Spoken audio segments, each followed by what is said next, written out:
Hey, what's going on, guys? So we had this crazy incident between Jett and Barcia in the 450 race three of the Triple Crown, and I'm gonna break down my opinion of it. I know everybody has their opinion, and if you think it's Barcia's fault completely, you're probably gonna stay with that. But here's just kind of what I see. I mean, it is to an extent Barcia's fault, but what I think is, you're on the lead lap, kind of that start lap.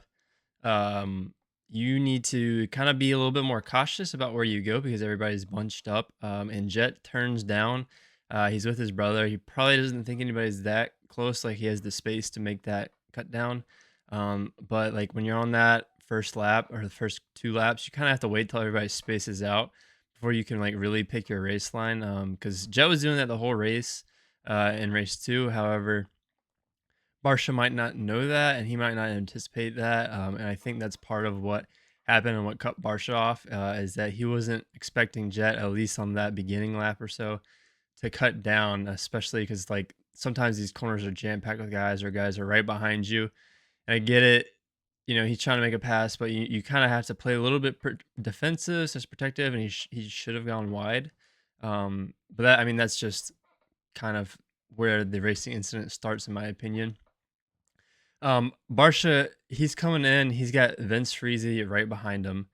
He's trying to protect the inside from Vince, really, is what I think he's trying to do.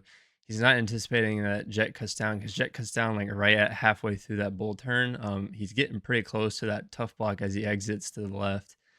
And then Jet cuts down, and I think you see Barsha. As soon as Jet cuts down, Barsha grabs the front brake too hard, which ends up kind of picking at his back tire, which then is back. Now he has no rear brake, so he can't slow down any quicker. And I think that was just kind of like a panic brake because he knows he's probably going to hit Jet soon, so he hits the front brake too hard.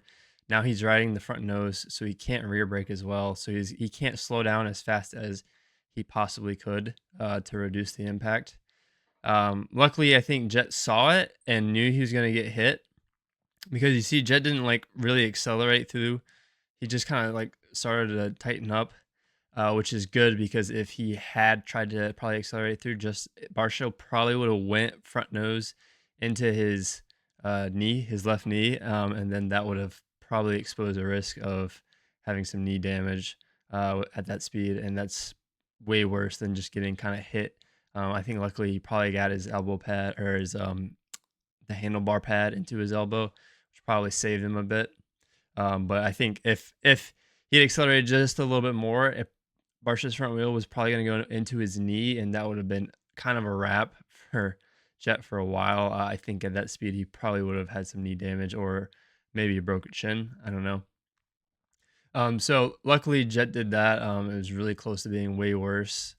But that's what I think. I think it's a bad racing incident because you'll see as soon as Barcia hits him, you see Vince Freezy coming inside of Barcia. Like he was trying to do the same thing on Barcia. He's coming in inside of that turn and try to go underneath him. So that's why I think Barcia went low, because Jet or because he knew Vince was trying to make the pass, and everybody knows how Vince rides. Vince will really take somebody out, and Barcia's known for taking people out too, so that doesn't necessarily help his case, even though he's not done that for a couple of years. But then the big thing is you can see on Barcia, he kind of stops and he puts his hand up. He knows he messed up, and it's worse than it looks. And then after the race, Barcia, while they're on the track, immediately goes over to Jet. He apologizes. He kind of tries to explain things how it is. And so I really don't think it's that intentional on Barcia's fault as it looks. I think part of how it looks like that is because he tried to kind of panic brake and get on that front end and couldn't use the back brake because he hit the brake too hard as soon as he realized he was going to hit him. I think that's what made it look as bad as it did, in my opinion. And these are all my opinions. And Barsha had a good talk with him. They worked it out, and Jay even said that he came over, he apologized, and everything's good. So I think it's a racing incident. It's just really unfortunate how it kind of transpired. I think Jet should be a little more cautious on the first lap, not to cut down like that. And I don't think I mean I think Barsha will play a little bit safer coming into turns like that. Even hopefully maybe Vince Freezy learned a lesson from that as well. I don't know, but That's just my opinion. I think it was kind of this weird racing incident that occurred. Let me know what you guys think in the comments below. And now for the red cross flag situation, in my opinion, as well, the flag is straight down. I think it's like that because of the finish line flag. He's waving two flags at one time, so he's not going to try to wave two flags at one time. Yes, there should have been a red cross flag like warning in that corner or that straightaway somewhere, a little bit more noticeable.